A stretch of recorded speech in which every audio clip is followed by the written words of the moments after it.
Assalamualaikum warahmatullahi wabarakatuh. Ila hadrati sayyidina wa habibina wa syafi'ina Muhammadin sallallahu alaihi wasallam wa ila arwahi abaihi wa ikhwanihi minal anbiya'i wal mursalin salawatullahi wa salamuhu alaihi wa alaihim ajma'in wa ala ali kulli wa sahabati wal qarabati wat tabi'in wa tabi'it tabi'in bi ihsanin ila yaumiddin wa ila arwahi walidina wa muallimina wa zawil huquqi alaina ajma'in wa khususan ila hadrati Syekh Ibn Aqil bisiril Fatihah.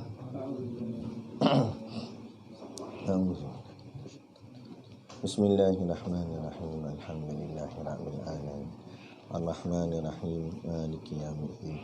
Iyyaka na'budu wa iyyaka nasta'in. Ihdinas siratal mustaqim.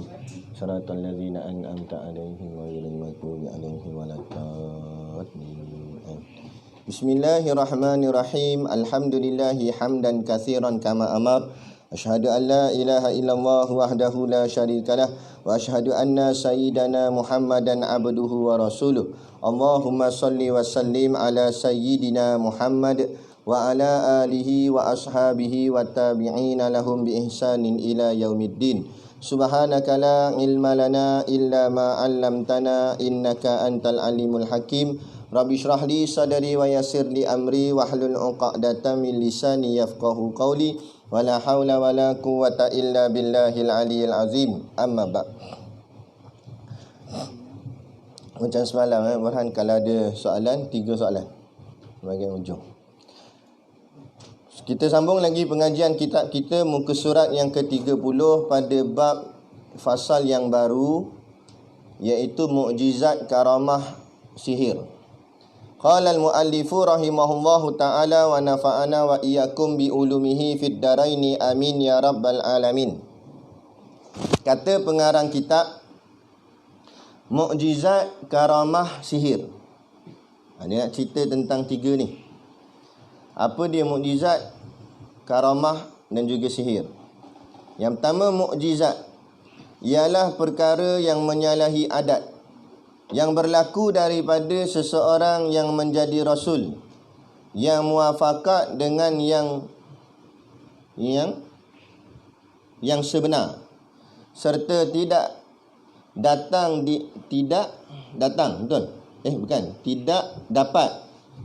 tidak dapat ditentang atau dilawan. Okey, baik. Mukjizat ni mim ain jim zai ta marbutah, asal kataan ajzun. Ain jim zai. Mukjizat asal katanya ajzun. Ajzun itu artinya lemah. Mukjizah artinya yang melemahkan.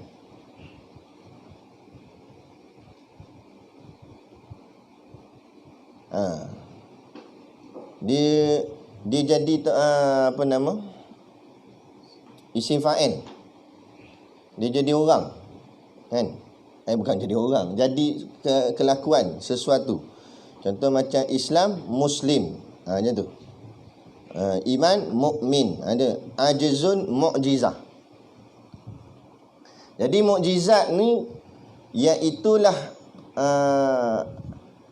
perkara yang menyalahi adat.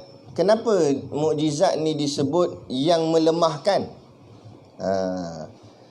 Maksud yang melemahkan di sini, melemahkan yang batil, melemahkan yang salah, melemahkan yang sesat, melemahkan yang kufur.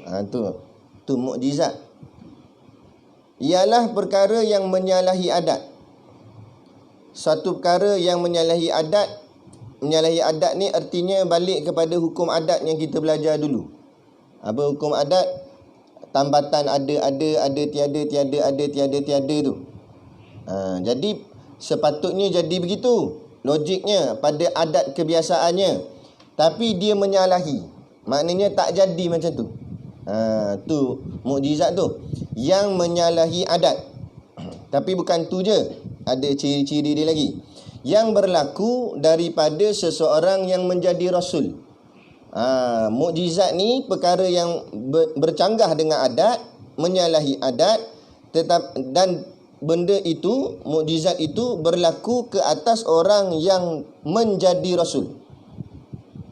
Kenapa dia tak sebut nabi? Kerana di sana ada khilaf.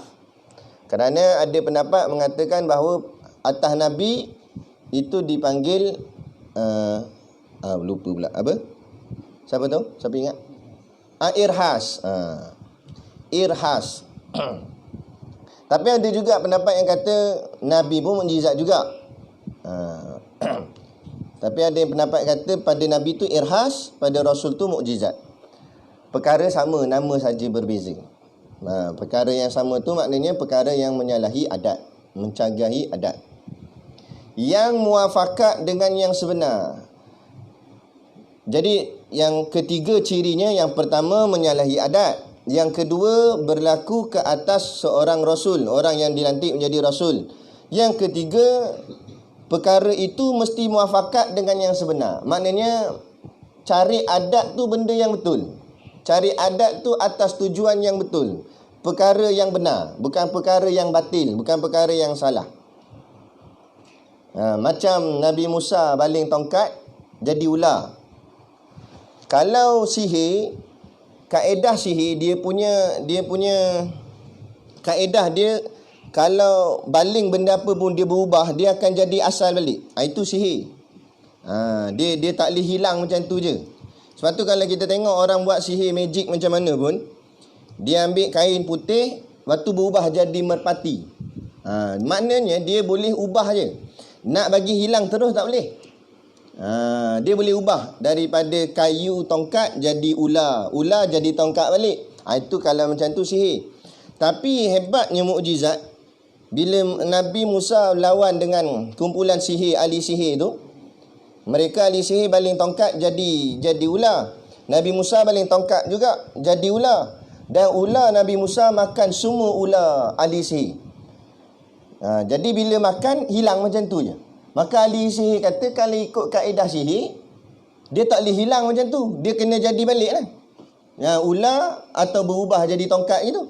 Tapi ini tongkat, dengan tongkat-tongkat dia hilang. Dengan ular-ular sekali hilang. Jadi dia kata ni Nabi Musa ni bukan sihir. Tapi inilah kuasa Tuhan yang sebenar. Tu yang ahli sihir 40 orang tu beriman. Mereka mengaku depan Firaun bahawa mereka beriman dengan Tuhan yang Nabi Musa.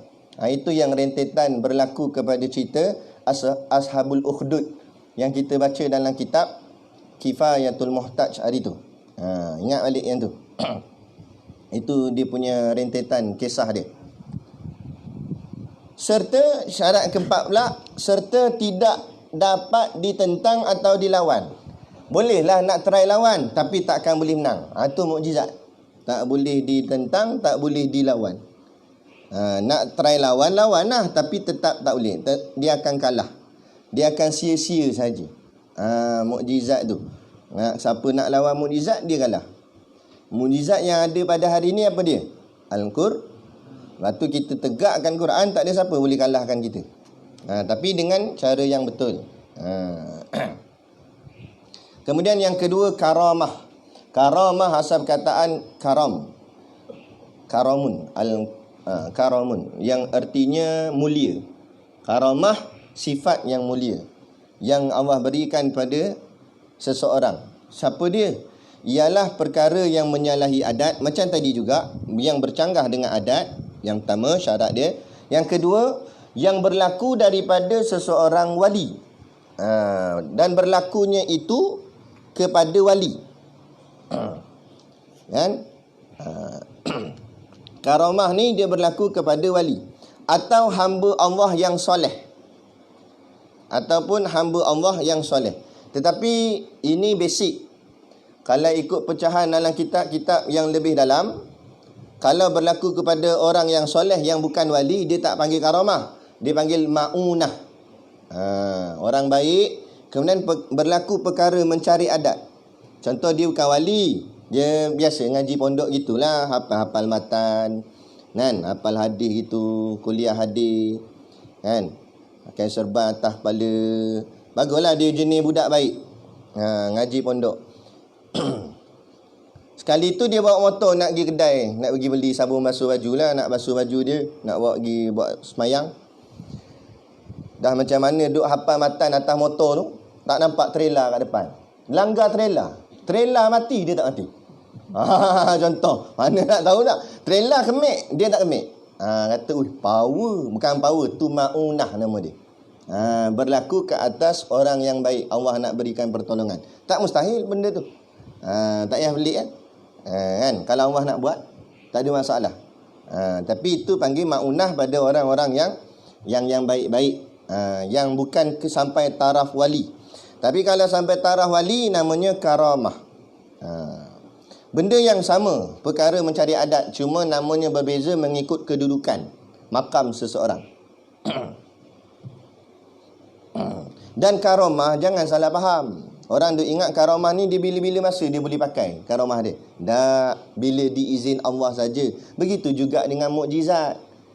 Tongkat Nabi Musa, bukan Nabi Musa boleh main suka-suka. Pantang nampak ada sungai, ketuk bagi terbelah.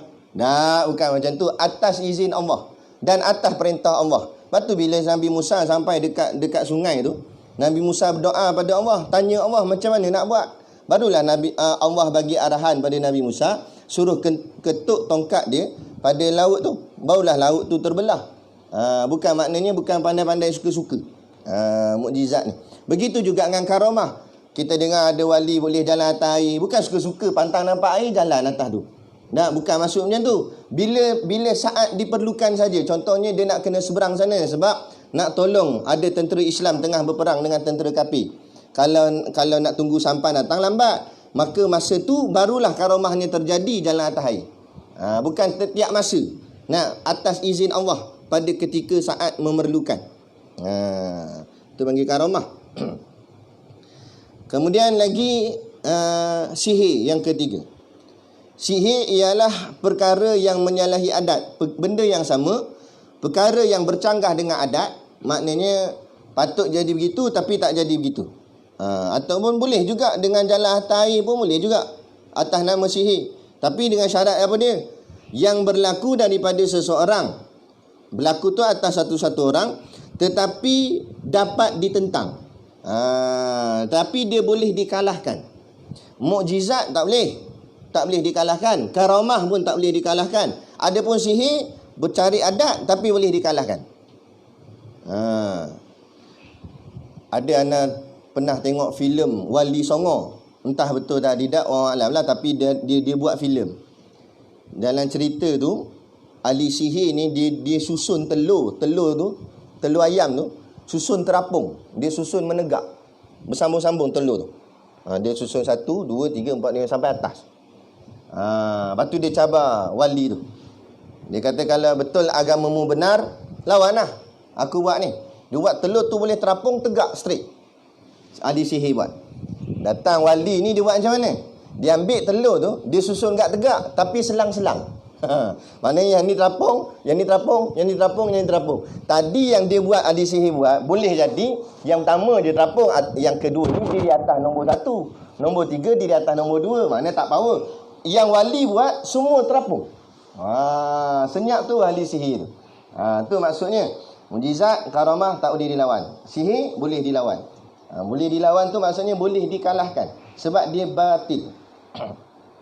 Dapat ditentang atau dilawan dan tidak muafakat dengan yang sebenar, dan apa yang dia buat tu tak betul, batil sebab bantuan jin, bantuan sihir jin.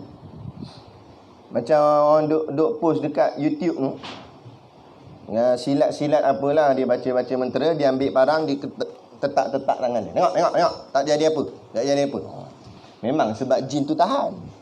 Kalau jin tu lapar perut, balik rumah makan, tak putus. Ada muka.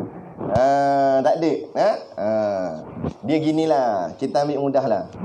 Ana suka dengan kata-kata Habib Rizik Asyihab. Habib Rizik kata, kalau benar ilmu kebal itu, nescayalah dipakai oleh orang Palestin untuk lawan Israel. Tak payahlah dengan senjata, duduk depan kereta kebal terus. Kereta kebal muncung, dia duduk depan tu gini. Dah kebal kan? Dia tembak tu, lantung balik, masuk dalam. Meletup situ. Kalau betul ilmu kebal. Tak. Lawan sampai putus. Pecah kepala. Kata lagi Habib Rizik, dia kata, kalau benarlah ilmu kebal itu, dah sampai bila nak dapat syahid? Sebab tak mati-mati.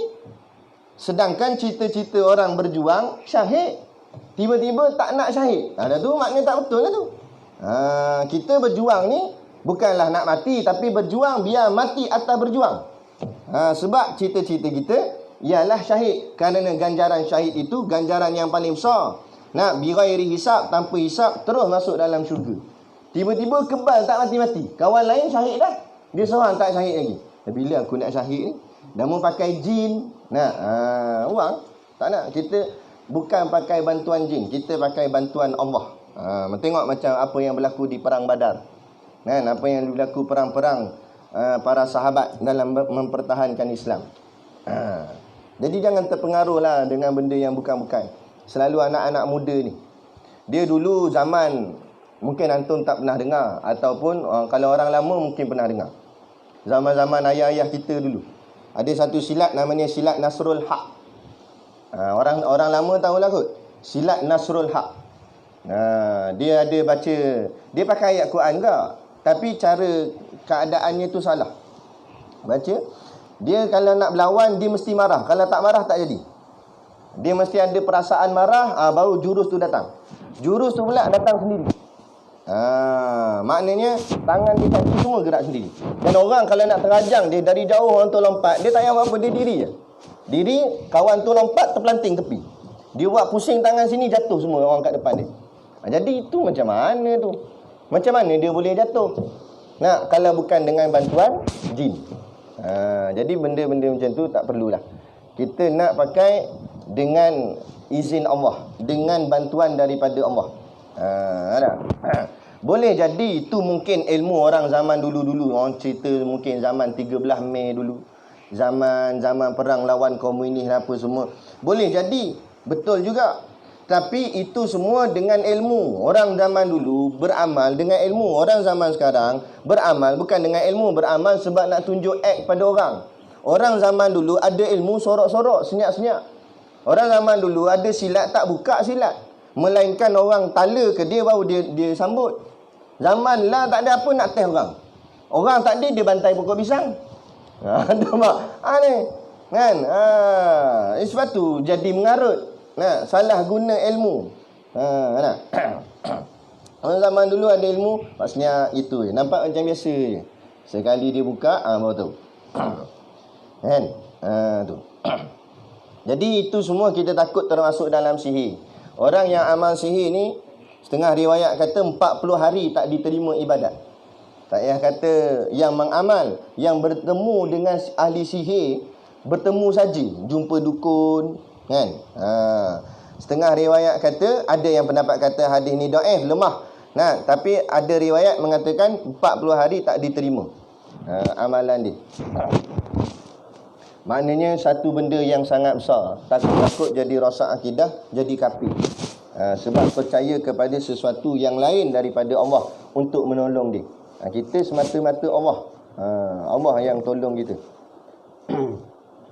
Nabi sendiri berdoa bukan pada malaikat. Waktu perang Badar, Nabi tak minta malaikat turun. Nabi minta pada Allah. Allah yang hantar malaikat untuk tolong tentera Islam.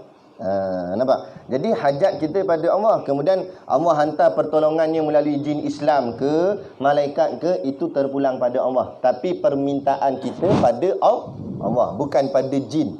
Ini dia seru jin.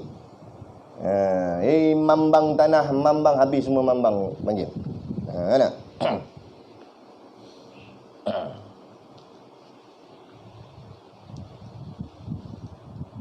Dapat ditentang atau dilawan dan tidak muafakat dengan yang sebenar. Tiap-tiap rasul itu diberikan mukjizat. Ini tambahan nota dia. Tiap-tiap rasul, semua rasul ada mukjizat-mukjizat yang menguatkan. Tujuan diberikan mukjizat untuk menguatkan dalil atau menguatkan hujah, menguatkan apa yang disampaikan oleh rasul itu, dan menjadi tanda kebenaran mereka pada sekalian seruan-seruan mereka itu. sama macam contoh kisah bulan terbelah. Nah, jadi orang kafir ni bukanlah Nabi suka-suka nampak bulan bagi terbelah. Tak, bukan macam tu. Orang kafir ni dia datang jumpa Nabi. Dia kata, kalau benar engkau Nabi, sebab setahu kami ni Nabi-Nabi, sebab mereka ni ada di kalangan mereka tu yang ahli kitab. Ahli kitab ni maksudnya jenis baca kitab-kitab lama, kitab Zabur, Taurat, Injil. Jadi dia kata, setahu aku Rasul-Rasul atau Nabi-Nabi ni, mereka ni ada mukjizat. Jadi kalau benar engkau wahai Muhammad seorang Nabi, utusan daripada Tuhan, daripada Allah, apa mukjizatmu? Lepas tu Nabi tanya dia balik, apa yang mu nak? Kamu nak apa? Kan? Lepas tu si kafir ni kata, aku nak bulan ni terbelah. Kamu boleh buat? Kemudian Nabi terdiam sekejap. Kemudian Nabi dengan penuh yakin atas keyakinan kepada Allah, Nabi kata, ya, aku boleh buat. Nah, kemudian Nabi pergi duduk, naik di atas bukit.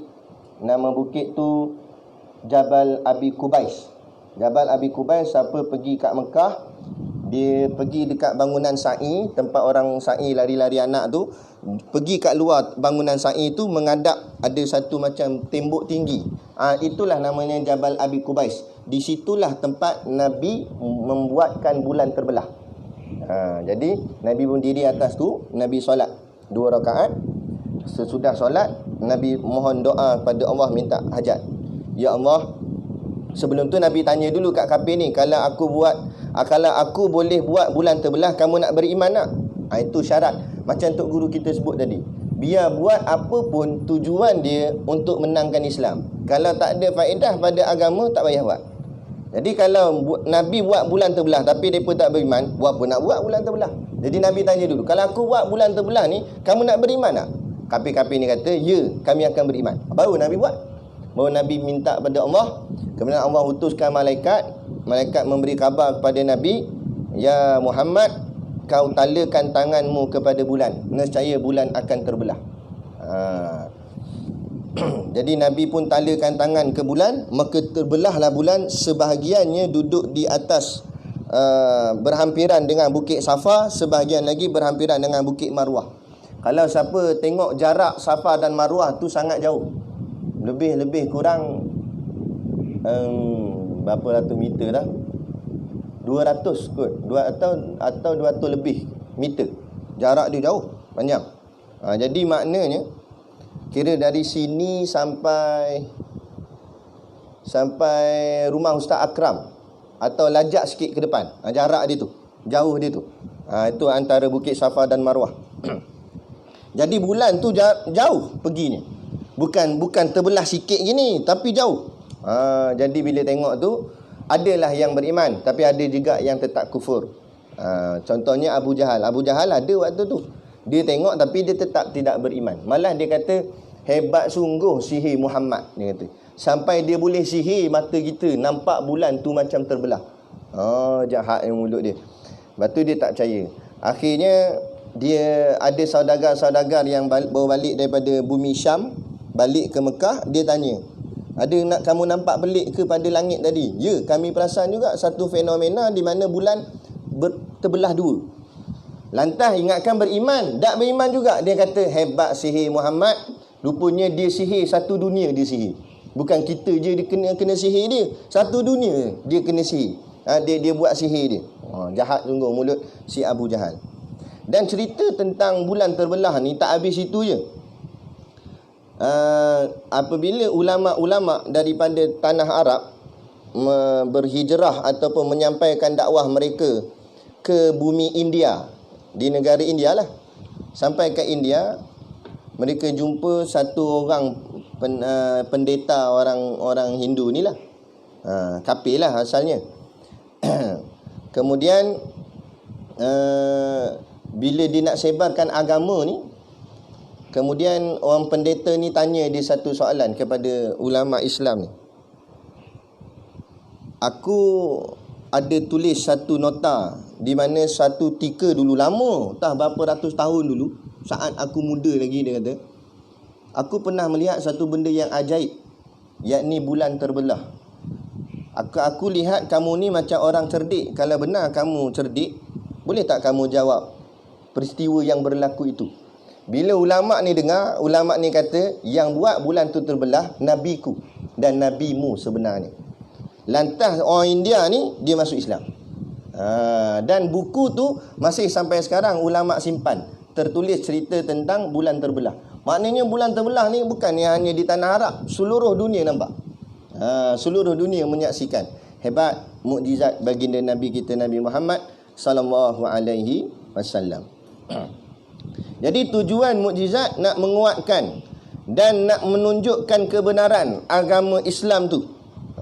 Kerana agama di situ Allah nak ajar kita, nak tegakkan keadilan itu perlu dikemukakan bukti, bukan hanya cakap omong-omong kosong. Kita nak tegakkan kebenaran, tak boleh cakap saja. Kita kena buktikan dia. Seperti mana Allah tunjukkan kepada para nabinya bukti kebenaran dengan menghantarkan mukjizat-mukjizat. Dan hari ini kita mana ada mukjizat? Kita bukan nabi, tetapi sudah cukup banyak kebenaran di dalam Quran, dalam hadis Nabi. Tinggal lagi kita nak tegakkan dia dan nak tunjukkan bukti kebenaran agama ni kepada mereka yang berada di luar sana lah, yang belum lagi Islam. Seperti mana contohlah, ni bukan mukjizat tapi ia benar kan? Nabi ajar, Nabi pesan, rotanlah anak-anakmu yang malas semayang di tapak kaki. Nabi ajar suruh rotan tapak kaki. Sampailah berapa tahun tak terjumpa. Apa sebab Nabi suruh rotan tapak kaki?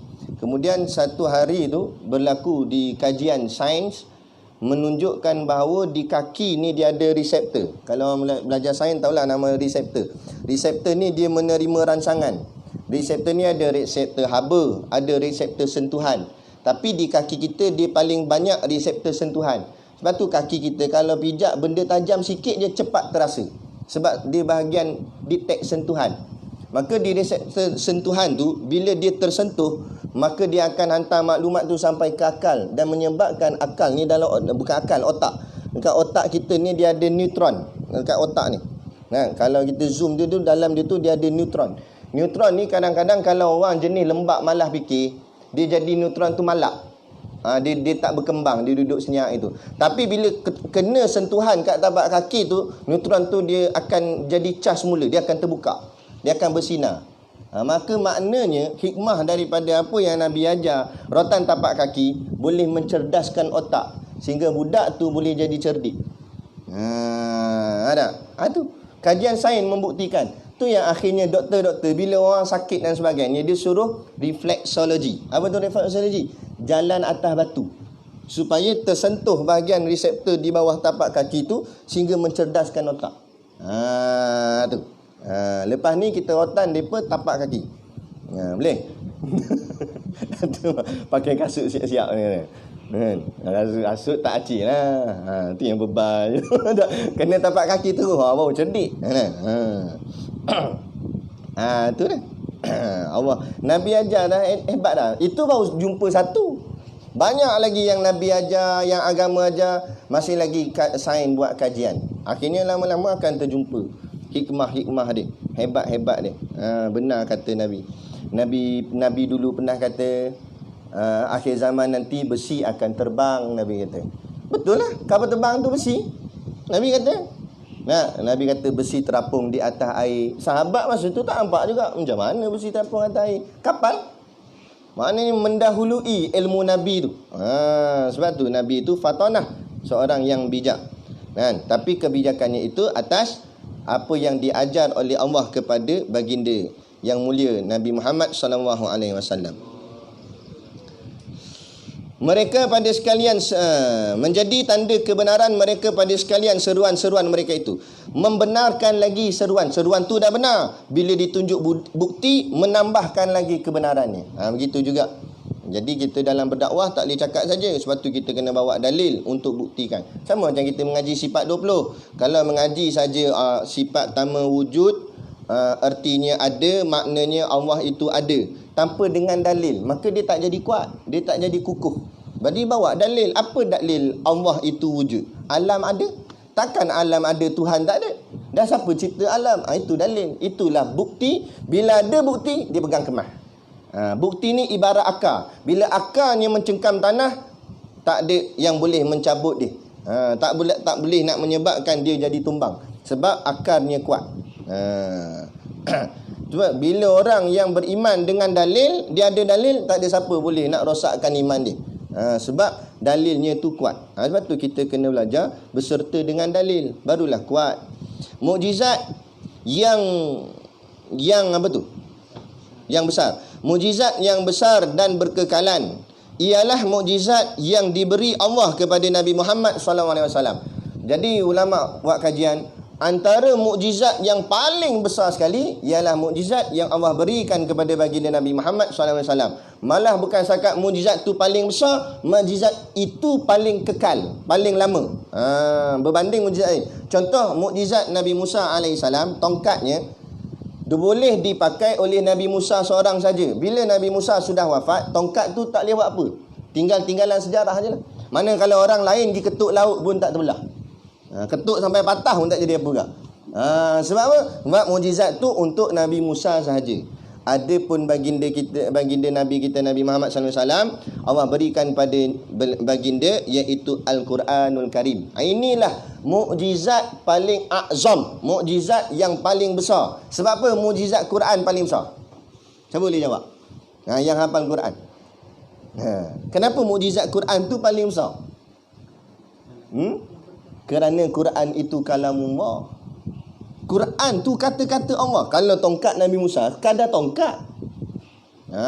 Dia tongkat kayu. Kan? Tapi Quran itu kalamullah.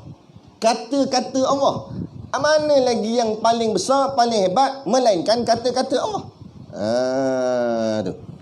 Sebab tu mukjizat yang paling besar. Dan mukjizat yang paling kekal. Sebab apa kekal? Sebab kalamullah itu bersifat qadim dan baqa', kekal lah. Mana boleh hapus Quran. Lepas tu Allah jamin Quran tidak akan terpesong, tidak akan jadi rosak, kerana Allah tetap akan ganti. Kalau antum tak nak hafal Quran, Allah akan lahirkan orang yang akan hafal Quran. Tetap akan ada orang yang akan meneruskan Quran. Kita tak nak, kita yang rugi. Tak ada jadi apa-apa. Kan? Quran tetap akan diteruskan, tetap akan ada. Sehingga kan kata ulama, andai kata Quran semua dibakar, tetap akan ada orang yang menyimpan Quran dalam kepala dia. Tetap akan ada Quran tu. Berbanding dengan kitab lain, kitab Weda, pegangan agama Hindu, kitab Bible, kitab tak kira lah, kitab-kitab agama kafir ni, agama lain ni, mereka tak hafal. Sebab tu mereka kadang-kadang tak jumpa, tak tahu pun ada ayat tu. Sebab tu Dr. Zakir Naik, dia boleh buktikan, dia boleh cabar agama lain. Sebab mereka walaupun jadi father ke, jadi apa nama tu, paderi dalam gereja sekalipun, bila Dr. Zakir Naik baca ayat ni, dia pun kelang kabut baru buka kitab dia. Ada dia kata. Dia pun tak tahu. Dia kata. Tapi hebatnya orang Islam, tak payah panggil tok imam lagi, tak payah panggil ulama, panggil budak tahfiz boleh buka dah ayat walaupun tanpa buka kitab. Tu kata hebat kan. Sebab tu beruntung orang yang dapat masukkan Quran dalam kepala dia. Itu bermakna Allah telah masukkan satu nur, cahaya di dalam hati dia. Pertahankan cahaya tu, jangan bagi dia malap. Jadi mukjizat yang besar dan kekekalan ialah mukjizat yang diberi Allah kepada Nabi Muhammad SAW, iaitu Al-Quranul Karim. Mukjizat ini akan berkekalan hingga kiamat. Sampai kiamat mukjizat ni tidak akan terhapus. Hebat. Dan makna wali ialah hamba Allah yang soleh. Itulah wali. Pendek dia kata. Wali ni bukan mesti jalan atas air. Kalau nak duduk atas air, baik jadi macam katak. Kan, duduk atas daun teratai, duduk atas air kat tu katak, baik jadi katak. Nak terbang, baik jadi burung. Bukan nak kata ni, baca dalam kitab Durun Nafis, Syekh Nafis kata, kalau mu ibadat, cita-cita nak terbang, lebih baik mu jadi burung. Maknanya mu tidak bersyukur, kata dia. Kamu tu Allah dah jadikan manusia, tapi bercita-cita nak jadi binatang. Jadi maknanya salah. Ibadat bukan nak terbang. Beramal banyak, berzikir kuat, bukan sebab nak jalan atas air, bukan nak masuk dalam air. Nak masuk dalam air baik jadi ikan. Ikan comel sikit dugong. Jadi dugong masuk dalam air itu. Tapi ibadat sebab nak istiqamah, tetap taat pada Allah. Maka karamah yang paling hebat kata ulama bukanlah terbang, bukanlah jalan atas, tapi karamah yang paling hebat ialah istiqamah. Siapa yang boleh istiqamah dalam ibadat dia, ketahuilah Allah telah memberikan padanya satu karamah. Dan ingatlah, wali ni kata Buya Yahya ada 4 kategori. Ini kita tambahan sebab dalam ni dia pendek. Dia kata hamba yang soleh.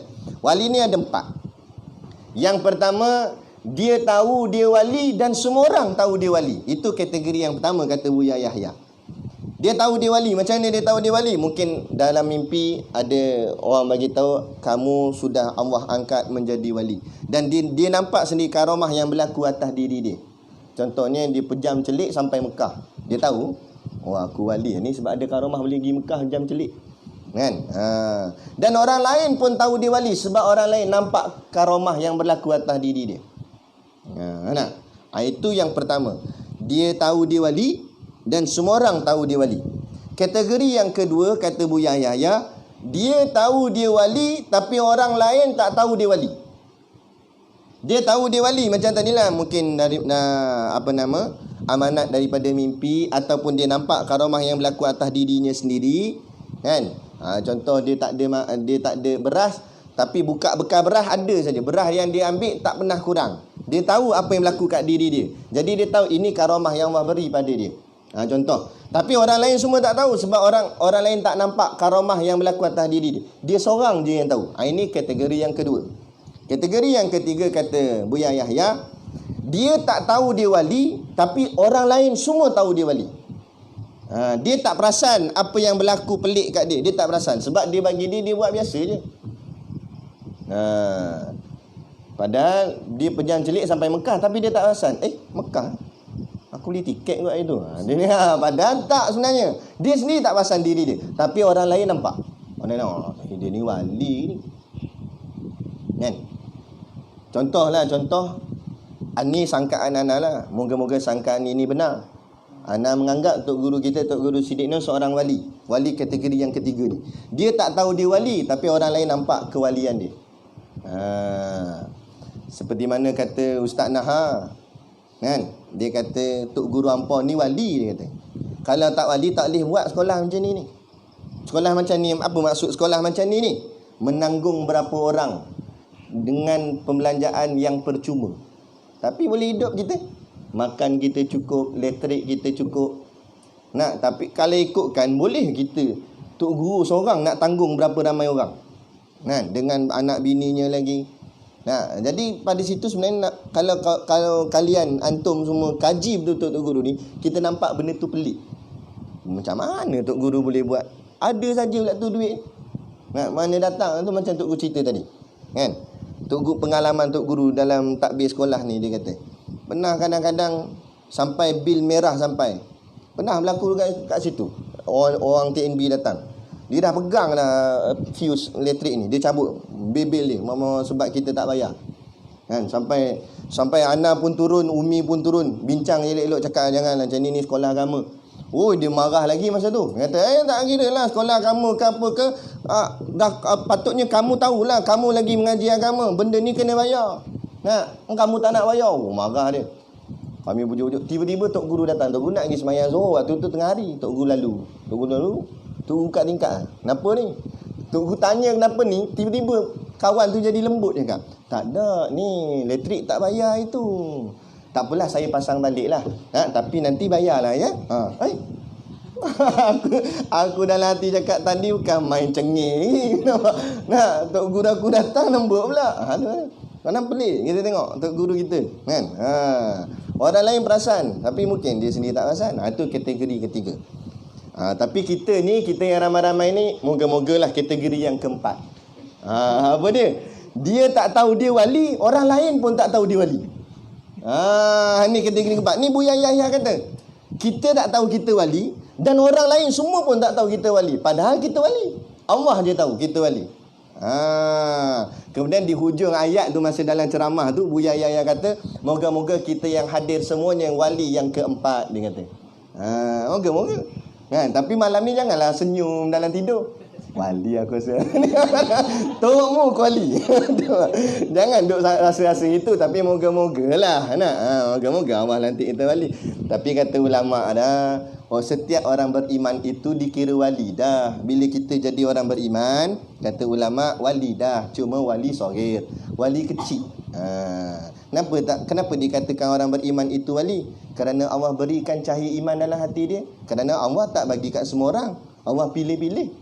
Tiba-tiba kita terpilih. Maknanya kita beruntung. Maknanya kita ni wali. Wali sebagai orang beriman. Kerana makna wali itu ialah kekasih Allah.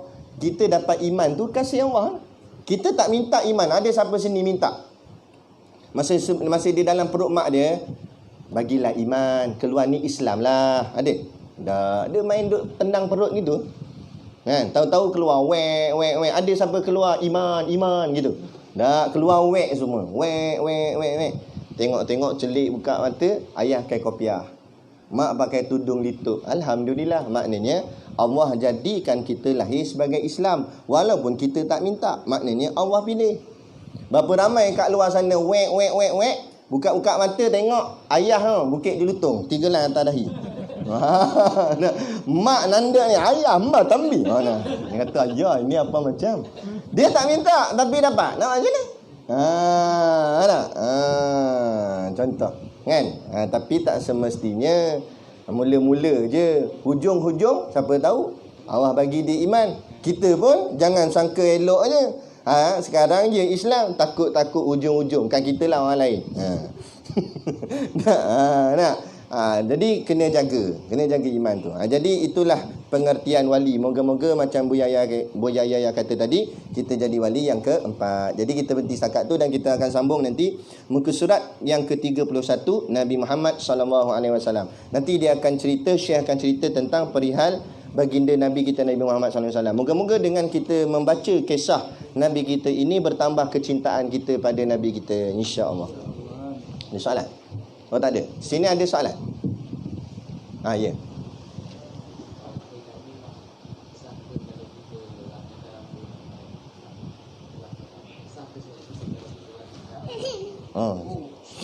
Sah ke kita kalau sah ke solat kita kalau kita warnakan rambut? Okey, nak tahu sah dia begini. Ana suka cara Baba El sepanjang jawab soalan. Itu cara-cara ulama pondok jawab lah. Dia apa-apa pun balik ke kitab. Bila tanya tentang sah ke tidak semayang, kita buka kitab bahagian bab perkara yang mengesahkan solat ataupun perkara yang membatalkan solat. Maka baca dalam tu ada tak disebut warna rambut? Ada tak? Tak ada. Jadi tak masuk. Yang masuk dalam tu ialah apabila menanggung najis. Itu yang jadi persoalan. Menanggung najis. Ataupun lagi yang kedua, air tidak sampai ke rambut, kulit dan kuku. Tapi itu bukan bicara tentang solat. Itu bicara tentang wuduk. Masuk dalam bab perkara yang mengesahkan wuduk. Antara perkara yang tidak menyebabkan wuduk itu sah, air tidak sampai ke kulit. Jadi berkenaan dengan warna rambut ini, air tidak sampai ke kulit, rambut atau kuku. Dia tiga. Nah, ulama sebut rambut atau kulit atau rambut atau kuku. Dia mesti tiga-tiga ni kena. Bukan atau dan. Kulit, rambut dan kuku.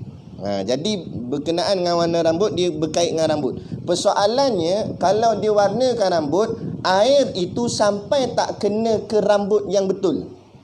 Kalau kena, sah wuduk. Bila sah, tak bicaralah warna macam mana pun tak apa. Warna terapilat pun tak apa dah. Tapi rambutnya kena air wuduk. Bila kena air wuduk, maka sahlah wuduk. Bila sah wuduk, sah semayang. Yang menjadi masalah yang ulama kata tak sah semayang dai rambut, itu kerana yang dai yang sekarang yang ada jual kat pasaran tu, ni rambut kita, kemudian warna dia macam cat lah. Dia duduk selapis atas rambut tu. Bila duduk selapis atas rambut, dia tutup rambut. Bila tutup rambut, air tak masuk ke rambut. Air kena cat saja. Bila kena cat, air tak sampai rambut, maka tidak mengesahkan wuduk. Bila wuduk tak sah semayang, situlah dia punya sebab dia. Bila faham macam tu baru jelas kita. Jadi bukan pasal warna tu, tapi pasal air tak kena rambut. Menyebabkan wuduk tidak sah. Sebab tu bila berkait dengan soal inai, sah. Sebab apa? Sebab inai bukan duduk atas rambut. Inai ni dia larut dalam rambut. Dia cair. Sama juga macam pen. Pen bila kena tangan, orang tanya ulama sah tak wuduk? Ulama jawab sah. Kerana apa? Dakwat pen dia cair dalam kulit. Maknanya air sampai ke kulit. Yang tak sah cat. Cat dia duduk selapis atas kulit. Bila duduk selapis atas kulit, air tu tak masuk ke kulit. Bila tak masuk ke kulit, itu tak sah. Dia macam tu. Kan? Sebab tu bila tanya dakwat pen boleh pula, cat tak boleh pula. Jadi boleh tak boleh tu bukan sebab dakwat pen ke apa, tapi sebab air tak sampai ke kulit, rambut dan kuku. Begitu juga dengan kuku ni, baca dalam kitab-kitab fiqh yang tebal-tebal. Kuku ni, kalau kuku kita hitam, kadang-kadang sah wuduk, kadang-kadang tak sah wuduk. Macam mana yang sah, macam mana yang tak sah? Ulama jawab, kalau daki yang lekat di kuku itu adalah daki kulit kita, sebab dia kuat garu sampai hitam kuku. Kan? Daki penuh dah, kulit tu hitam dah. Contohlah, bukan kata sini, contoh aja. Garu-garu putih sebab semua masuk sini dah. Kan? Yang itu sah semayang. Kenapa sah semayang? Sebab yang lekat di kukunya kulit dia juga. Faham? Yang tak sah dia main tanah, dia buat kerja lembu ke apa ke, lekat habis. Bukan tanah dia lekat dengan tai-tai lembu lekat kat kuku ni. Lepas tu dia buat ambil uduk, maka air tak sampai ke dalam kuku ni, ke kulit kuku, tapi dia tersangkut dekat tanah tadi, maka tak sah. Itu cerita dia. Kan? Lepas tu ngaji fiqh, dia ada kitab yang tebal-tebal, panjang syarah dia. Okay, menjawab soalan. Jadi sebab tu maka ulama merengkaskan, sebab kalau nak cerita panjang lebar macam ni dekat umum pening kepala dia. Jadi ulama ringkaskan segala dai kat luar tu haram, tak boleh. Jadi tak payah banyak tanyalah kenapa haram. Aku hurai pening pula. Jadi faham je lah haram. Sebab apa haram? Sebab tadilah, sebab dia tak boleh nak menyampaikan air ke kulit. Adapun pakai inai, ulama mengharuskan. Tetapi atas tujuan. Contohnya orang beruban, maka harus baginya mewarnakan rambutnya dengan inai. Yang beruban saja. Ini uban pun tak ada lagi, nak pandai-pandai pergi inai. Yang beruban saja. Kemudian pula orang perempuan, bila lelakinya suruh, suaminya suruh, maka jadi wajib. Umi dia kata, aku nyampah tengok rambut hang colour ni. Buat colour ni pelik sikit. Tapi inai lah, jangan yang pelik-pelik tu. Yang inai, boleh. Dan dia kena buat. Sebab perkara tu perkara yang diharuskan syarak. Bila suami minta, wajib kena buat. Ada pun perkara yang diharamkan syarak, suami suruh tak boleh buat. Sebab walak lebih tinggi kepada Allah dan Rasul. Contohnya suami suruh cukur bulu kening.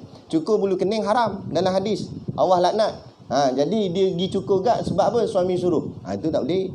Macam ada seorang atuk tu lah dengan nenek tu. Kan? Bila wartawan tanya ke nenek ni, kenapa tak pakai tudung sedangkan dah balik haji? Nenek ni jawab kata, atuk tak bagi pakai tudung. Tahu tak? Kenal tak atuk tu? Umur 94 tu. Tak betul ada dalam YouTube. Okay, bukan kita fitnah dia. Dia kata suami dia tak bagi. Bukan. Bab tu mana walak pada suami, walak pada Allah lah. Sebab tudung ni wajib. Bukan tudung tu wajib, aurat tu tutup wajib. Apa tiba saya berminat ni? Nak tanya apa? Nak tanya pendapat ustaz tentang lepat. Pula dah. Boleh ajukan kepada Ustaz Syakir. Lepat mana? Lepat pisang. Lepat pisang sedap. Okey, berkenaan dengan lepat ni, semua mungkin tahu kot lah siapa lepat ni. Lepat ni yang rambut kerinting ala-ala Bok Malay tu. Kan? Kan? Jadi dia bicara tentang soal makrifah. Nak cerita betul panjang. Kita ringkas-ringkas je lah. Ginilah, tak kisahlah lepat pisang ke lepat apa ke, tak lepat ke lipat ke, apa-apa pun kita tak nak bicara tentang individu seseorang tu. Biar kita nampak jelas. Bila apa yang dikata atau apa yang diamalkan tidak bersandarkan kepada ilmu, maka perkara tu dikhawatiri batil. Bukan mesti batil, khawatir batil. Okey? Bukan anak kata dia mesti sesat, tapi takut-takut sesat. Sebab apa? Sebab tidak berlandaskan ilmu. Tak betul cara. Tak ikut betul. Macam kita buat lauk lah. Buat lauk. Ada orang dia buat lauk, dia tak payah tengok buku resipi. Kan? Macam mana bangun-bangun pagi terus pandai buat nasi lemak. Jadi pula tu. Nampak? Tak apa, boleh makan lah. Kan? Tapi yang nak lebih selamat, tengok buku resipi. Oh, masuk apa dulu, oh masuk bahagian ni dulu, berapa suhu dia. Kalau ikut betul, jadi elok. Kadang-kadang ikut dah betul dalam buku pun tak jadi lagi. Faham tak maksud dia ni?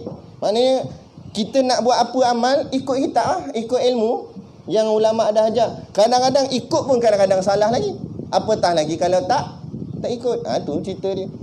Tak kisah lepak ke siapa ke, dia begitulah. Jadi benda ni sebenarnya kalau orang yang mencari ilmu agama, dia nampak benda ni. Jadi tak payah tanyalah soalan-soalan macam ni dah. Maknanya kita tahu dah cara dia tu macam tak kena, tak berlandaskan ilmu. Tak payah kata cakapnya. Cara dia berpakaian pun dengan rambutnya macam tu. Kalau rambut diikat-ikatnya tu, macam mana nak sah sembahyang? Rambut ni kena urai apa semua. Kan? Apa yang macam serabut macam tu? Anda tanya logik soalan mudah sudahlah. Ada tak ulama' rambut macam tu? Cuba bagi seorang. Syekh mana? Dekat Morocco ke mana tahu? Kat Yaman ke? Tu kita nak rujuk dia lagi. Apa nak ikut dia dah tahu dah cara macam tu tak kena. Tak payah ikut dah lah. Sama macam soal Wahabi. Banyak sangat orang tanya tentang apa pendapat ustaz tentang Wahabi dah. Kita tengok Wahabi tu betul tak dengan ajaran yang kita pegang sekarang ni? Sampai kata tahlil bid'ah.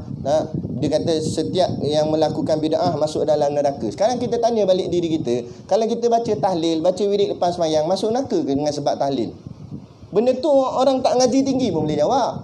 Dia kata takkan sebab baca tahlil, baca yasin malam Jumaat masuk neraka. Dah tu mau ikut dia buat apa? Mungkin dengar cakap dia buat apa? Mungkin dengar lagi ceramah dia buat apa? Tak payahlah, tak payah layan lah. Dia lantak dia dengan fahaman dia. Kita dengan ajaran kita ada tok guru kita, ada kitab kita, ikut sudah. Tok guru kita ikut kitab kita sudah.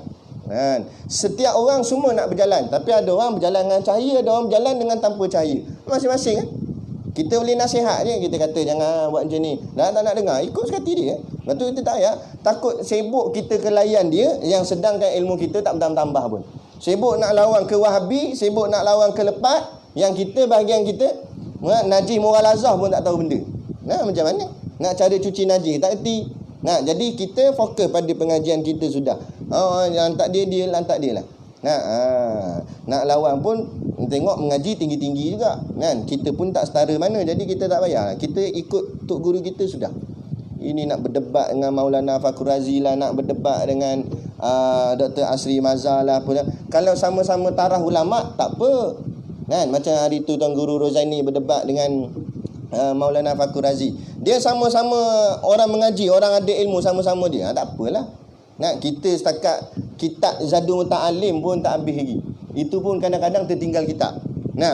Lepas tu nak debat dengan orang macam tu tak payahlah. Kita fokus pengajian kita sudah. Kita fokus pengajian kita, kemudian kita amal apa yang kita dah belajar. Cukup sempurna dah. Buat bagi elok, kok mati jadi orang beriman. Macam Tok Guru sebut, jadi orang bertakwa. Sudah. Jadi orang bertakwa gitu dah. Dia uruskan diri dia lah, agama dia.